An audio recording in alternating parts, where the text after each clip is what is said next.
The thunderclap jolts me awake at 3:17 a.m., but it's the steady drip drip drip that keeps me from falling back asleep.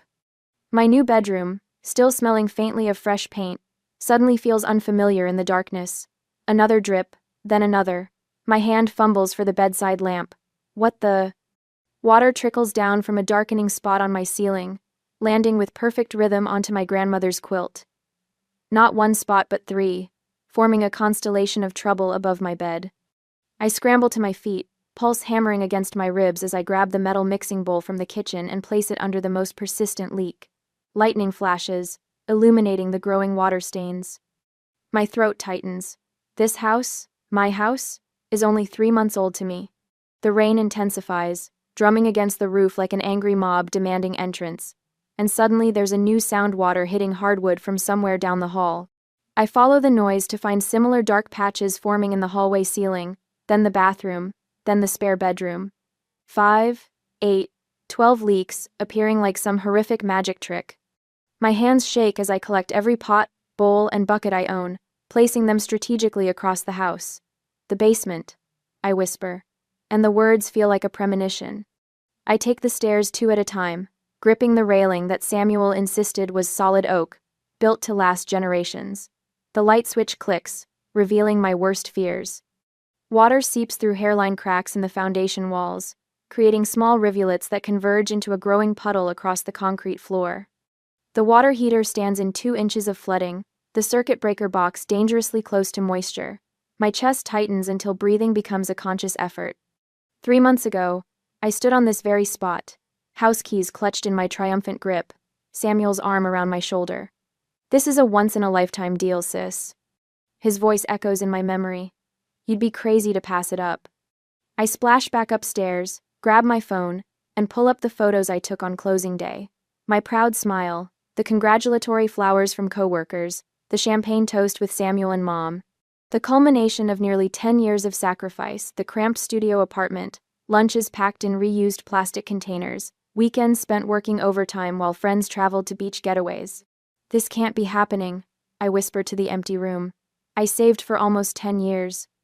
Rain batters the windows as I dig through the drawer, where I keep all the house paperwork. Samuel had handled everything, the inspection, the disclosures, the repair certifications. He was the real estate agent after all. My big brother, the expert, guiding his little sister through her first home purchase. The file folder spills across the kitchen table. Inspection report, repair certificates, disclosure forms, all bearing unfamiliar signatures. My fingers trace over the roof certification dated just 2 months before my purchase. Excellent condition, 15-year minimum life expectancy. The foundation assessment claims no evidence of water penetration or structural compromise. My mother's voice surfaces from last Thanksgiving. "At your age, you should have been a homeowner years ago. Your cousin Teresa already has her second property." The rain drumming against the windows feels like an accusation now. I trusted them. I trusted Samuel because he was family. But as I stare at these documents, something cold and rational awakens inside me. The certifications all come from companies I've never heard of. The inspector's license number looks oddly similar to the roof certifier's business license. These repair certificates look off, I murmur, pulling out my laptop. Around 7 o'clock, my sleepless night and several searches later, my suspicions crystallized into something more concrete. The roof company doesn't appear in any business registries. I called Samuel, but he did not respond. The foundation inspector's license expired 3 years ago. I called Samuel, but he did not respond. Then I sent my mother interrogating messages. An hour later, my phone buzzes with the special ringtone I assigned to Samuel. I answer without greeting. "Hey sis, Mom mentioned you asked about some leaks? Old houses settle, you know. Probably just minor issues. I'll swing by tomorrow with my caulk gun. Fix you right up." "The basement is flooding, Samuel. The foundation is cracked. The roof is failing everywhere." "All houses have little problems," he laughs, the sound hollow. "Remember, you got this place for a steal. Some maintenance is expected." My voice steadies. "I'm changing the locks tomorrow." "What? Why would you?" I ended the call without a word. 10 minutes later, my mother's name lights up my screen. "Celia Andrews, how dare you lock out your brother who helped you? After everything he did to get you into that house, This is how you show gratitude? The house is falling apart, Mom. Did you know? Silence stretches between us, damning in its duration. You're overreacting. It's just a little water. After hanging up, a voicemail notification appears, Dad. His voice sounds strained. Your mother says you're overreacting about the house. Call me back when you can. I called my friend Kelly instead. The doorbell rings at 9 a.m. Kelly stands on my porch holding 2 coffee cups, accompanied by a burly man with a tool belt. You sounded terrible on the phone, she says, pressing a warm cup into my hand. This is Mike. He's a contractor friend who owes me a favor. Mike whistles low as I lead them through the house, pointing out each leak, now captured in a variety of kitchen containers. In the basement, he kneels by the foundation wall, scraping at a suspicious patch with his pocket knife. The fresh concrete crumbles away, revealing the crack continuing behind it. I've seen flips like this before, Mike says, standing and brushing dust from his knees. They covered it up just enough to pass inspection. This wasn't disclosed? I shake my head, a hard knot forming in my stomach. Your family did this to you?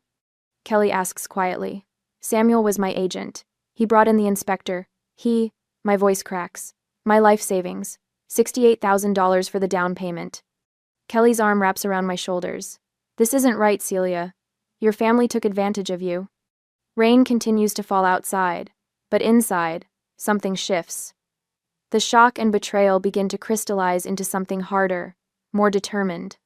I take a deep breath and straighten my spine. I need to find out exactly what they did. The contractor Mike stands in my basement, examining crumbling concrete with practiced hands. Water still seeps from behind a fresh patch on the foundation wall, creating a small rivulet across the floor. He takes pictures with his phone, the flash illuminating dark corners where water stains tell a story older than my 3 months of homeownership. See this? He points to the junction where wall meets floor. They used color-matched concrete to hide the crack, but didn't fix the actual structural issue. Kelly's hand finds my shoulder. How bad is it, Mike? He straightens, brushing dust from his knees. Bad. This isn't just a leak from the storm. These are chronic issues someone deliberately covered up. The word deliberately hits me like a physical blow.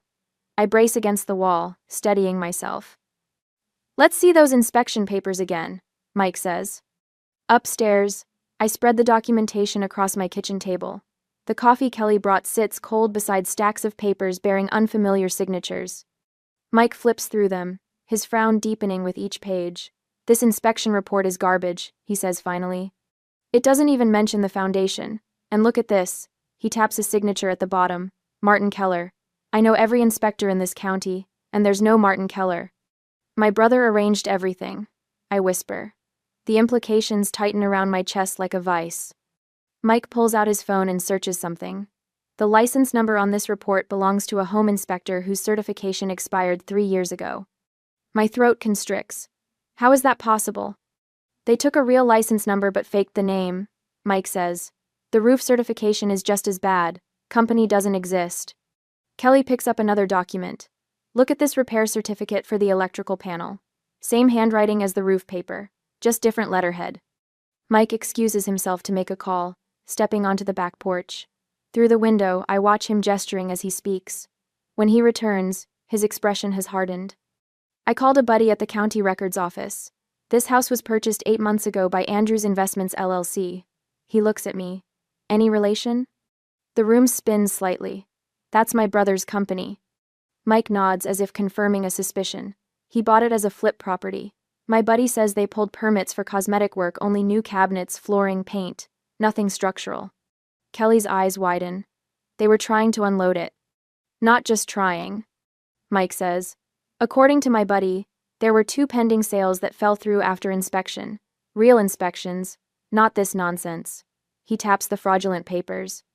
I sink into a chair. They couldn't sell it to anyone else, so they sold it to me. I look up at Kelly and Mike, their faces confirming what I already know.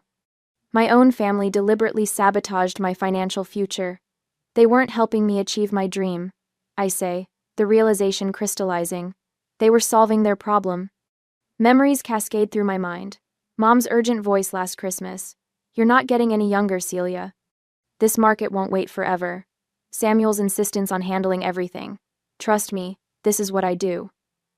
Dad's uncomfortable silence during the closing, the way he wouldn't meet my eyes when Samuel handed me the keys. I need documentation of everything they knew and when, I say, surprising myself with the clarity of thought emerging from my shock. Mike nods. I can give you a full inspection report with photographs and repair estimates. It's going to be expensive, isn't it? I ask. Ballpark? You're looking at about $120,000 to make this place safe and up to code. My stomach lurches. My entire savings gone, and now 6 figures of repairs needed. But something has shifted inside me. The initial shock has hardened into something more dangerous, a cold determination. Kelly's phone rings. She answers, listens briefly, then looks at me. It's William, your dad. He wants to talk to you. I take the phone. Dad? Celia. His voice sounds strained. Your mother told me you're making accusations about the house. They're not accusations, Dad, they're facts. Samuel sold me a house with known structural defects that he deliberately concealed. A long pause. I didn't know how bad it was. Can we talk? The doorbell rings. Kelly answers while I continue with my father. Through the kitchen window, I see a woman in a crisp pantsuit standing on my porch. Kelly returns with her. This is James Morgan's assistant. James is a real estate attorney. I called her prior to coming here this morning. The assistant extends her hand. Mr. Morgan has an opening at 3 today. He believes you have a strong case for fraudulent misrepresentation and failure to disclose. I tell my father I'll call him back and end the call. For the first time since waking to water dripping on my grandmother's quilt, I feel something like hope. Later, as we prepare to leave for the attorney's office, my phone buzzes with a text from Samuel. Mom is devastated by your accusations. We put everything on the line to help you, and this is how you repay us? Another text follows. We're $80,000 in debt from trying to renovate that place. We were just trying to recoup our investment. Kelly reads over my shoulder. They're scared. They should be, I say, tucking the phone away. Let's go see James Morgan. I gather the fraudulent inspection reports, the contractor's assessment, and photographs of the damage. As we head to the car, I notice Mrs. Hendricks from next door watching from her porch. She waves hesitantly. Your brother told us what a good deal you were getting, she calls. Said he was doing you a special favor because you're family. I pause, a new thought forming. Mrs. Hendricks, would you be willing to tell an attorney what my brother said to you about this house? She nods slowly. I remember thinking it was strange how much he talked about what a good sister you were to buy his investment property. Another piece of evidence falls into place. I smile for the first time in days. Celia, Kelly says as we get into the car. This isn't just about the money anymore, is it? No, I reply, watching my leaking house recede in the side mirror. It's about making sure they never do this to anyone else. The next morning, after I slept at a temporary apartment, the previous owner's business card burns in my palm as I stand in front of his blue Craftsman with the meticulously tended flower beds. Mr. Prescott, a retired electrical engineer with wire-rimmed glasses and carefully combed silver hair, invites me inside with a puzzled expression. I wasn't sure I should meet with you, he says, gesturing toward a floral-patterned sofa. Your brother was quite insistent that I not discuss the property with anyone. My heart hammers against my ribs. That's exactly why I'm here. Mr. Prescott disappears into his study and returns with a thick manila folder. I kept copies of everything. Force of habit from 40 years in corporate America. He adjusts his glasses. When your brother approached me about buying the house, I was upfront about everything wrong with it. His weathered hands carefully extract a document with an insurance company letterhead. This is the denial letter from my homeowner's insurance. They refused to renew coverage due to the foundation issues and roof damage. He taps a paragraph highlighted in yellow, dated 14 months ago. I scan the document, each word like a knife twisting deeper. The insurance company specifically cited extensive pre-existing foundation compromise and evidence of repeated water intrusion through failing roof structures. Mr. Prescott sighs. I told your brother everything. Showed him all the documentation. That's why I was shocked when he made an offer anyway. May I take photos of these documents? Take the originals. I made duplicates. He slides the folder toward me. There's more. Check the email printouts in the back. I flip through until I find them. My breath catches when I see the recipient, J. Turner at solidfoundationsinspection.com. The name sparks immediate recognition. Jeff Turner, my brother's college roommate. The words taste bitter on my tongue. Mr. Prescott nods. Your brother asked him to provide a favorable assessment despite the structural issues. Said something about a family matter. He looks at me with genuine concern. I assumed you knew. An hour later, I sit in my car, sunlight catching the dust motes floating through the air as I methodically photograph each document. License numbers circle in my mind. The inspector's credentials expired 3 years ago. The roof certification company doesn't exist in any state business registry. The foundation assessment bears a license number that belongs to a long-defunct construction company. My phone buzzes with a text from Kelly. How did it go with Prescott? I type back. I have everything. Samuel used his college roommate as the inspector. Insurance denied coverage due to foundation issues a year before I bought it. They all knew. Kelly's response is immediate.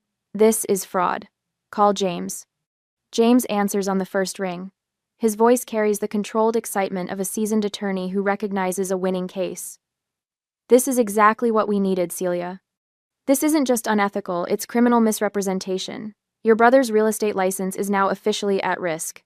The weight pressing on my chest since that first rainy night finally begins to lift, replaced by something unfamiliar, a potent mixture of vindication and raw power. For the first time since the ceiling started dripping, I'm not just a victim with accusations.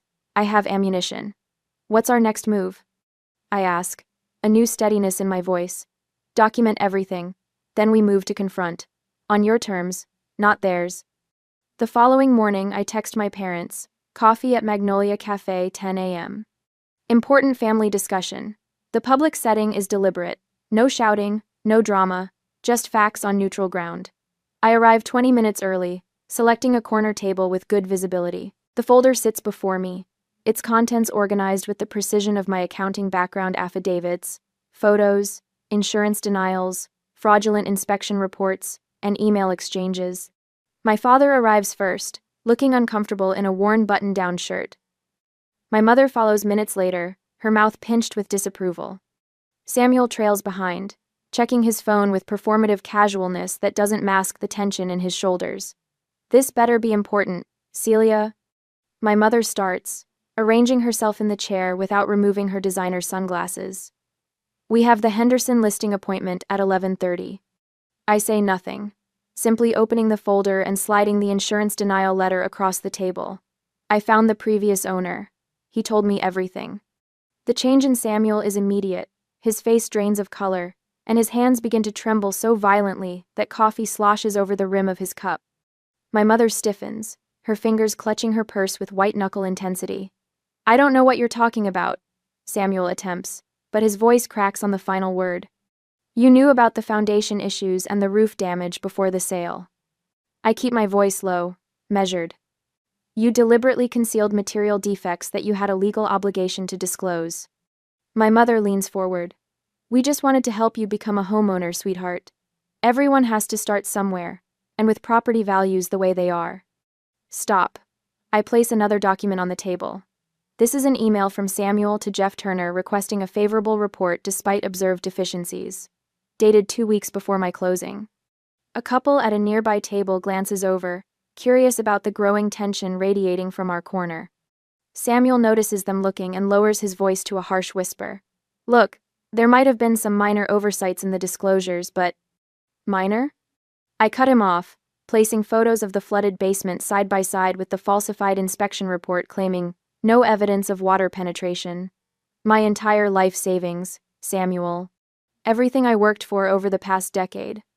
My father stares at the documents, his face ashen.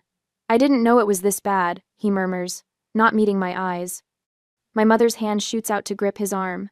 William, don't say another word. For the first time in my life, I watch my father deliberately remove my mother's hand. No, Martha, this isn't right. Samuel attempts recovery, leaning forward with the smile that closed countless deals. Celia, let's discuss this privately. I'm sure we can work something out between us.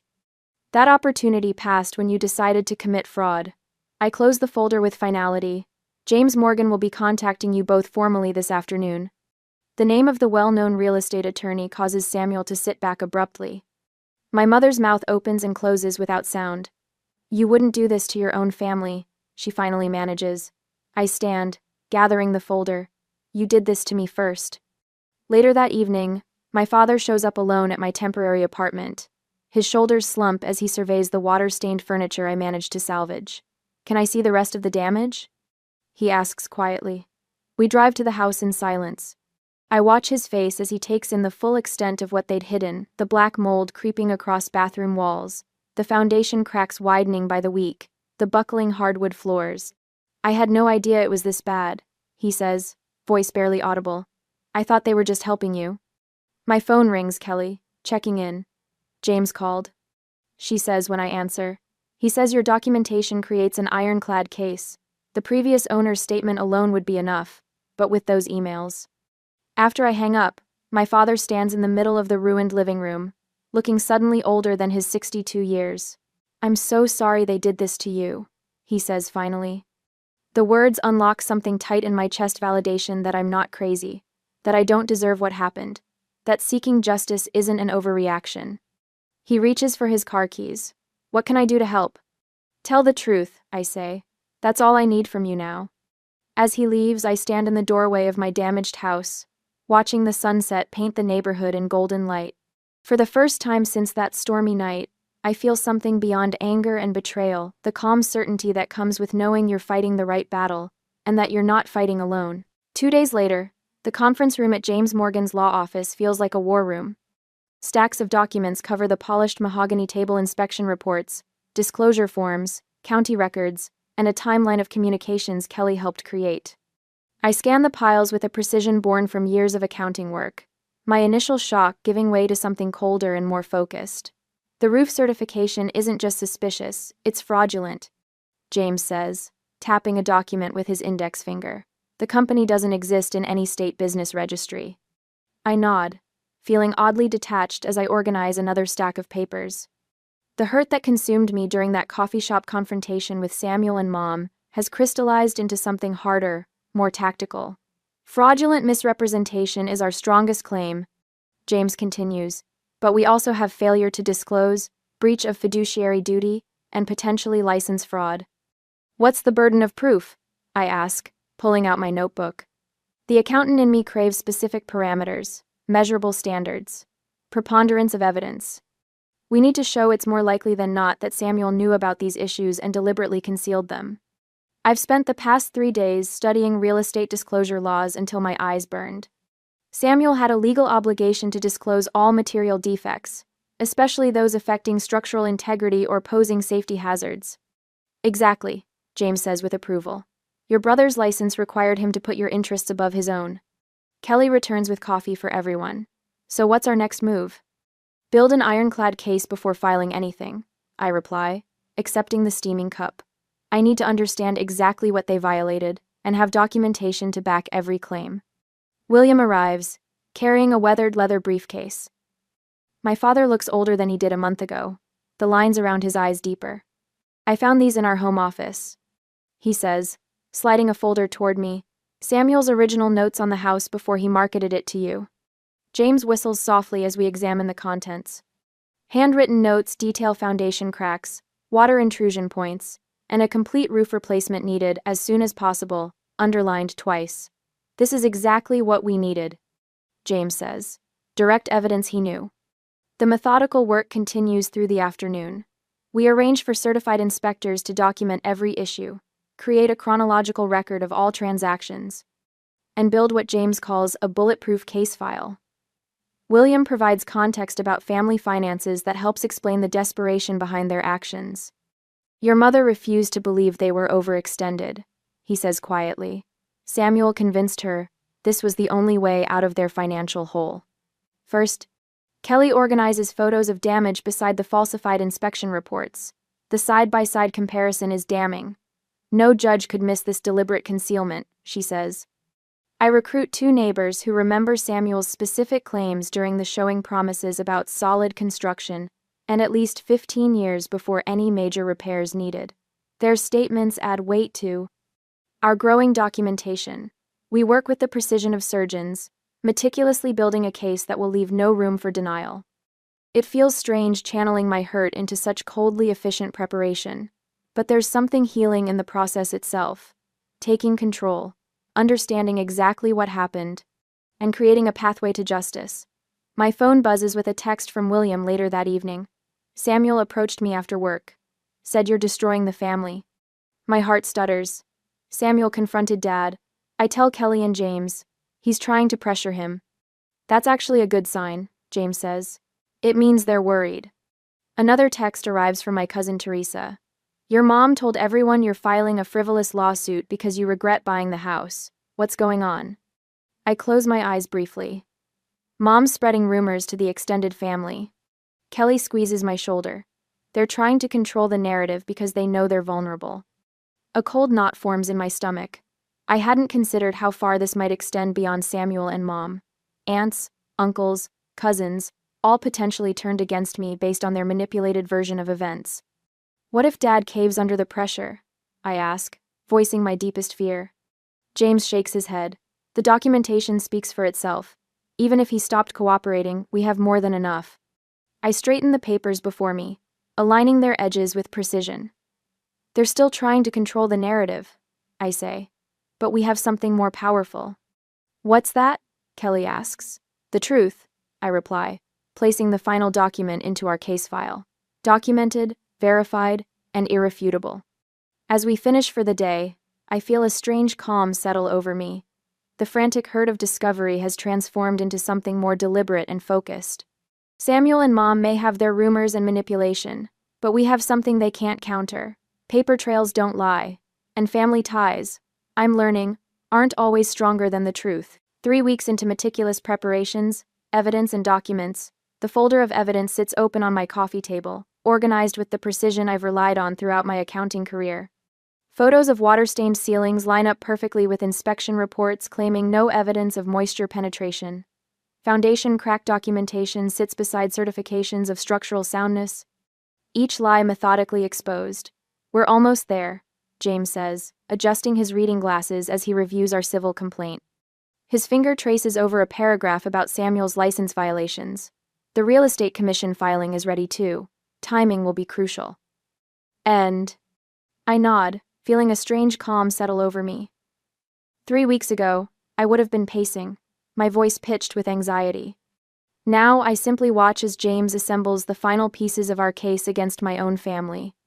Your brother was thorough in covering his tracks, James continues, but he wasn't thorough enough. My father clears his throat from the doorway. He's been stopping by daily since our confrontation with Samuel and my mother, bringing coffee and sometimes sitting silently as we work. Today, he carries a manila envelope. I found these in my home office, he says, sliding the envelope across the table. Samuel asked me to store some paperwork. I never looked inside until yesterday. James opens it, and I watch his eyebrows rise. Inside are repair estimates dated months before I purchased the house. Foundation repairs, $42,000. Roof replacement, $28,000. Electrical system overhaul, $15,000. They knew, I whisper. They knew exactly how bad it was. Dad sits heavily on the couch. I'm sorry, Celia. I should have asked more questions. I place my hand over his. The skin feels paper thin, spotted with age. Once, those hands seemed capable of fixing anything broken in our childhood home. Now they tremble slightly. We'll add these to the documentation, James says, matching the repair estimates with our photos. Side by side, the evidence becomes irrefutable. Kelly returns from the kitchen with fresh coffee. This is damning, she says, examining the estimates. What's next? We need to be absolutely thorough, James replies. The moment we file, Samuel and Martha will claim I'm pursuing a vendetta. We can't leave any opening for doubt. I spread the photos across the table, clinical in my assessment now. The emotional storm has passed, leaving behind a focused clarity I never knew I possessed. Every leak, every crack, every patch of mold carefully documented and matched with falsified reports. My phone buzzes. Samuel. I haven't spoken to him since our coffee shop confrontation, but I answer. You need to stop this, he says without greeting. His voice sounds strained. Do you understand what happens if you go through with filing these complaints? There will be family consequences you can't undo. I remain silent, listening. Mom is already telling everyone you're just money hungry. he continues. Cousin Rachel's wedding next month? You can forget about attending. Thanksgiving at Aunt Patricia's? Not happening. The threat hangs between us. Once, this would have devastated me. Now I recognize it as leverage, the only kind he has left. I know about your financial history, Celia. The late payments on your student loans 3 years ago when you were between jobs. The credit card you maxed out after Dad's heart attack. I can make you look irresponsible. I end the call without responding, my mind already calculating this new variable. Samuel? Kelly asks, reading my expression. He's preparing counter-accusations about my financial history. I explain. And Mom is telling the extended family I'm money-hungry. James frowns. We should prepare for character attacks. Dad stands straighter. I'll speak to your mother. No, I say. Let her talk. This isn't just about money anymore. The question surfaces in my mind, clear and unavoidable. Am I ready to permanently change my family relationships? The holidays, birthdays, weddings, all the occasions that once seemed immutable fixtures of my life. James gathers the papers, tapping them into a neat stack. The paperwork is ready. We can file first thing Monday. William places his hand on my shoulder. You have the truth on your side. I look around at my support system, James, with his meticulous legal mind, Kelly with her unwavering loyalty, Dad with his quiet courage. The realization settles like bedrock beneath me. I'm no longer the desperate woman placing mixing bowls under ceiling leaks. I've become something more formidable. Something my brother and mother never anticipated. Monday, I confirm, feeling the weight and rightness of the word. We file Monday. On Monday morning, Samuel's email arrives at 6:42 a.m., but I don't see it until after my first cup of coffee. The subject line reads, Urgent, legal matter, respond immediately. My stomach clenches as I open it, my toast forgotten on the kitchen counter. Celia, I've filed an ethics complaint against your attorney with the State Bar Association. James Morgan has engaged in a pattern of harassment and defamation against me as a licensed real estate professional. I've attached documentation proving you were fully aware of all property conditions prior to purchase. Please direct all future communication through my attorney. My phone rings before I can process what I'm reading. It's James. Celia, we need to talk. Samuel just filed a complaint against me with the bar. I just saw his email, I say, my voice steadier than I feel. What does this mean for our case? It's a desperate move, but potentially dangerous. He submitted altered documentation, claiming you knew about the foundation issues before closing. Altered documentation? That's impossible. He doctored the disclosure forms, adding your initials to paragraphs about pre-existing water damage. He's also alleging you committed mortgage fraud by knowingly misrepresenting the condition of the property to your lender. The room tilts slightly. My coffee cup slips from my fingers, splashing liquid across the countertop. That's criminal fraud, James. He's saying I could go to jail. It's a bluff, Celia, but a calculated one. My phone buzzes with a text from Kelly. Channel 5 just interviewed Samuel outside his office.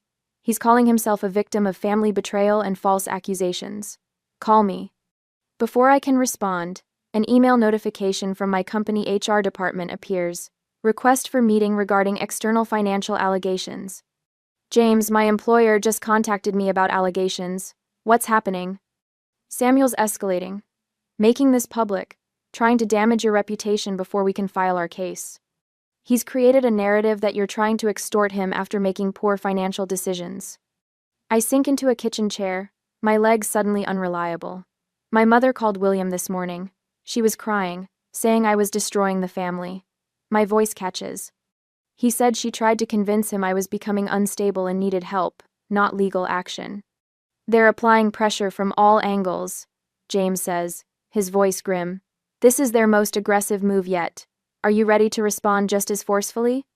I think about the months of preparation, the documented evidence, the falsified inspection reports. What's our counterattack? We file everything. Today.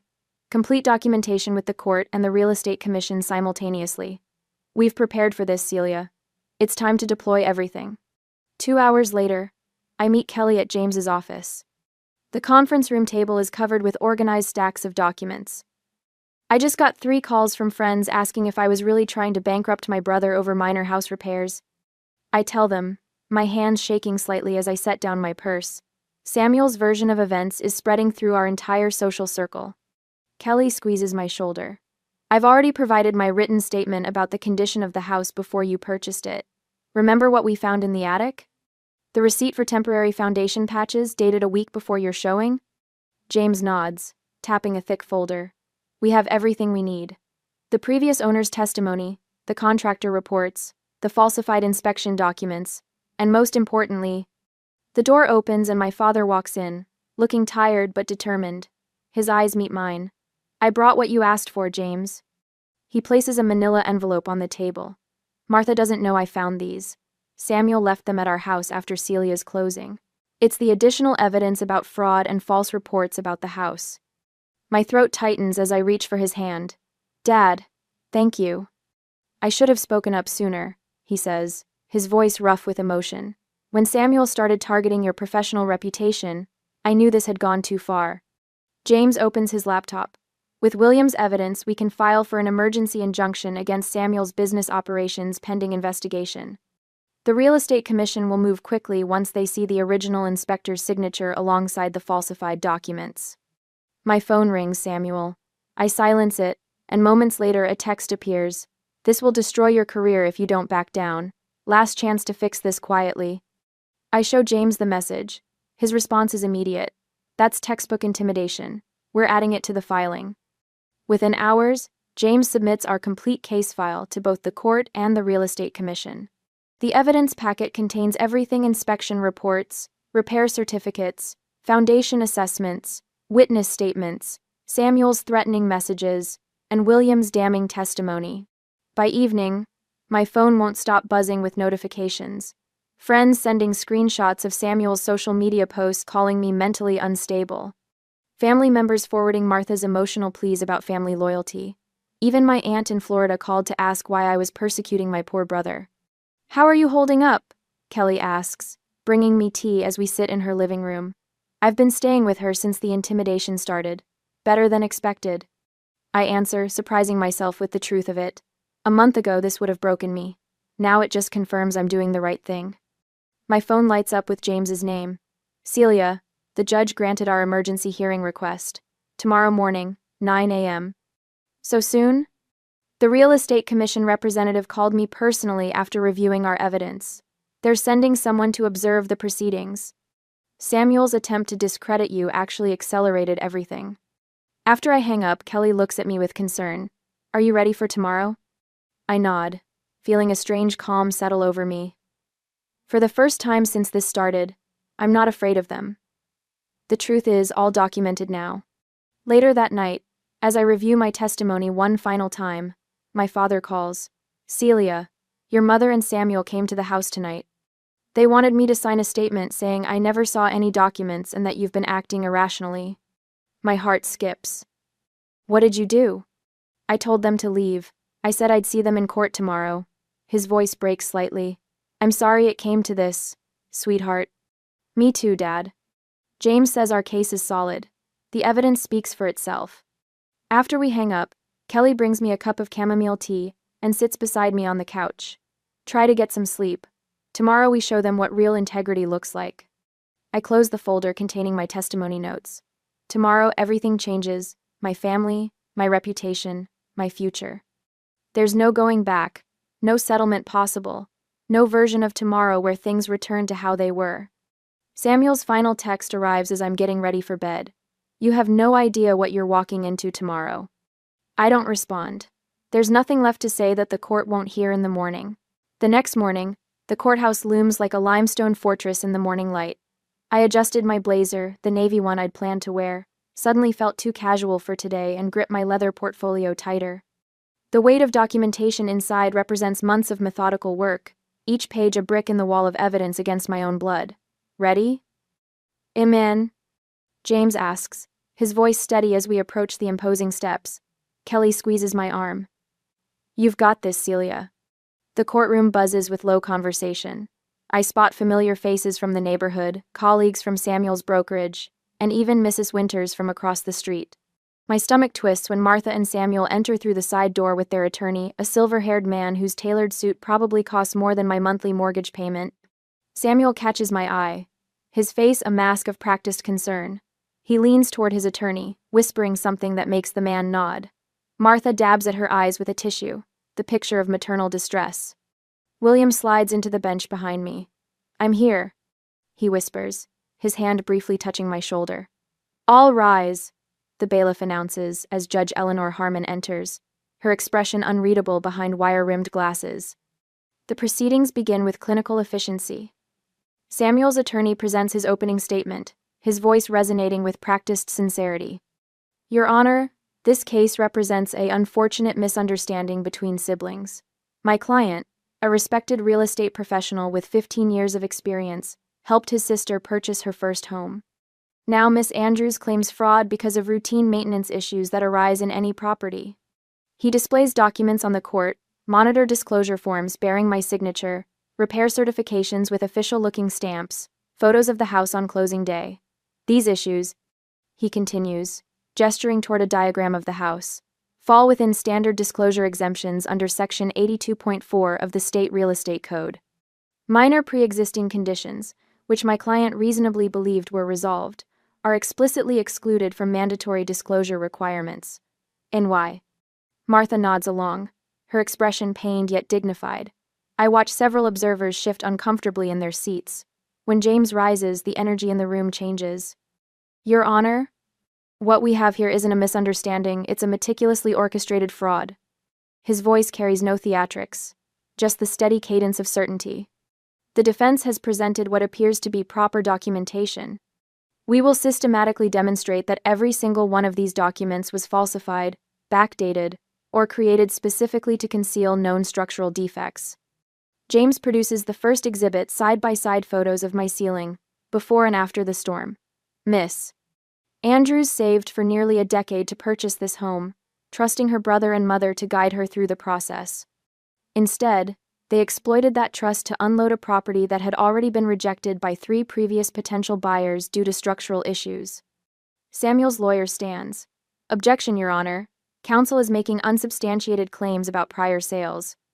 "Not unsubstantiated," James counters, placing another document on the projector.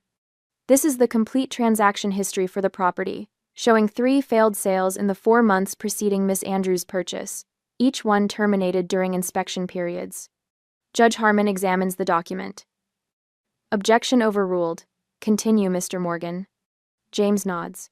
"We will present evidence that Mr. Andrews and Mrs. Martha Andrews deliberately concealed foundation issues, roof deterioration, and electrical code violations that would have made the property unmarketable at the sale price." For the next hour, James methodically dismantles each piece of Samuel's defense. He calls the certified inspector who examined my home after the storm, who testifies about cosmetic patches covering structural cracks. "In my 27 years of inspection work, these are among the most blatant concealment techniques I've seen," he states, pointing to photographs of freshly painted sections of my basement wall. "You can clearly see where older concrete was patched to hide foundation cracks. This isn't amateur work, it's deliberate concealment." Samuel's attorney attempts to discredit him, suggesting alternative explanations for each defect, but the inspector remains unshaken. "These aren't wear and tear issues, counselor. These are serious structural deficiencies that existed long before Miss Andrews' purchase, temporarily masked by cosmetic repairs designed to fool a casual observer." When William takes the stand, I notice Martha straighten in her chair, her eyes narrowing. My father's voice stays remarkably steady as he recounts finding repair estimates in Samuel's home office. "I was helping Samuel organize his files when I found a folder labeled, 'Andrews Repairs Do Not File.' Inside were contractor quotes totaling over $90,000 for foundation and roof work on the property. Celia eventually purchased." "And when did you find these documents?" James asks. 2 weeks before Celia closed on the house." William's voice catches. "I asked Samuel about them. He told me they were old estimates for work that had already been completed. I believed him." The previous owner testifies next, a retired contractor whose weathered hands gesture emphatically as he speaks. "I told Mr. Andrews about the foundation issues when I sold him the house. That's why I accepted such a low offer. He said he had the skills and connections to fix everything properly." He looks directly at Samuel. "I would never have sold knowing the repairs wouldn't be made before selling to someone else." By mid-afternoon, the systematic destruction of Samuel's defense is nearly complete. When the original building inspector takes the stand, the one whose signature appears on my inspection report, the final piece falls into place. "This is not my signature," he testifies, examining the document. "I've never inspected this property. Furthermore, I was on medical leave during the dates listed here following bypass surgery." Samuel's confident facade begins to crack. I watch his knee bounce under the table as he scribbles notes to his attorney. Martha's makeup has smudged from repeated tissue dabs that never quite produce actual tears. Judge Harmon leans forward. "Mr. Harris, are you suggesting your signature was forged on this inspection report?" "Without question, Your Honor. And the license number here? It's off by 1 digit from my actual license." The courtroom murmurs grow louder until the judge calls for order. When it's time for cross-examination, Samuel's attorney attempts damage control, suggesting clerical errors and miscommunications rather than deliberate fraud. But each explanation sounds increasingly hollow against the mountain of evidence. Judge Harmon removes her glasses, rubbing the bridge of her nose before addressing the court. Having reviewed the evidence presented today, this court finds clear and convincing evidence of deliberate fraudulent concealment. Her gaze fixes directly on Samuel. "Mr. Andrews abused his position as a licensed real estate professional and exploited familial trust to perpetrate what appears to be a textbook case of real estate fraud." The tension in my shoulders begins to release as she continues. This court awards judgment to the plaintiff in the amount of $200,000, representing the cost of necessary repairs, diminished property value, and punitive damages. She taps her papers into alignment. "Furthermore, I am ordering a lien against Mrs. Andrews' condominium property to secure this judgment." Samuel's attorney begins to object, but Judge Harmon raises her hand. "I'm not finished. The court will refer this matter to the district attorney's office for consideration of criminal charges and to the State Real Estate Commission for administrative action regarding Mr. District Tester of Keenis Andrews' license." She looks directly at me. "Miss Andrews, this court recognizes the extraordinary courage required to pursue justice against family members. The evidence you've presented was thorough and compelling." I nod, unable to speak past the tightness in my throat. The gavel strikes with finality. As we rise, I notice a representative from the Real Estate Commission, making notes in the back row. Samuel stares straight ahead, his face ashen, while Martha clutches the railing for support. Outside the courthouse, sunlight bathes the steps in warm afternoon light. Kelly wraps me in a tight hug. "You stood up for yourself when it mattered most," she whispers. James shakes my hand, satisfaction evident in his normally reserved expression.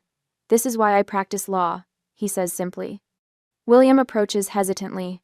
"I'm so sorry, Celia. I should have—" "You came through when it counted," I interrupt, surprising myself with the steadiness in my voice. Looking back at the courthouse doors where Samuel and Martha exit with their attorney, I realize something fundamental has shifted. The woman who woke to water dripping on her grandmother's quilt months ago would never have imagined standing here today, vindicated and stronger. I take a deep breath of autumn air, tasting victory, and something else, the freedom that comes from claiming your own power. 10 years of saving, 3 months of betrayal, and methodical preparation have led to this moment of absolute clarity. "What now?" Kelly asks as we descend the steps. "Now," I say with newfound confidence. "I rebuild, but on foundations I know are solid." The settlement check sits on my kitchen counter like a trophy. $200,000 feels simultaneously like justice and a poor substitute for what I've lost. It's been 3 weeks since the judge ruled in my favor, and Samuel's brokerage terminated him the same day. The Real Estate Commission suspended his license pending further investigation. "You sure you want to sell the house?" Kelly asks, leaning against my rental apartment's counter. "You could fix it properly with the settlement money." I shake my head, watching rain streak down the windows without the knot of dread I'd grown accustomed to. Too many memories. Every creaking floorboard would remind me of them.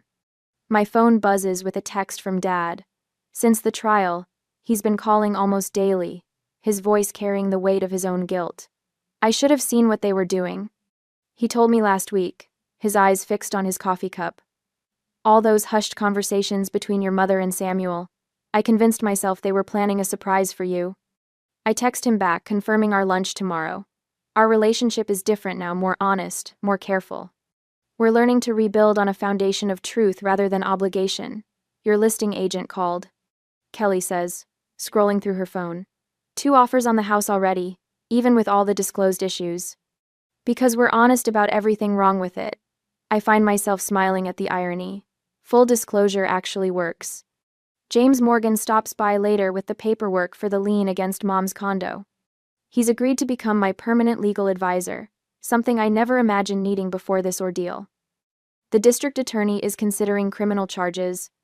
He mentions casually, organizing documents with practiced precision. Samuel's former clients are coming forward with similar stories. I never wanted to destroy my family, I admit, the words catching in my throat. James looks up, his expression softening. You didn't destroy anything, Celia. You simply exposed what was already broken. The truth of his statement settles over me like a warm blanket. Sometimes family is defined by honesty, not just blood.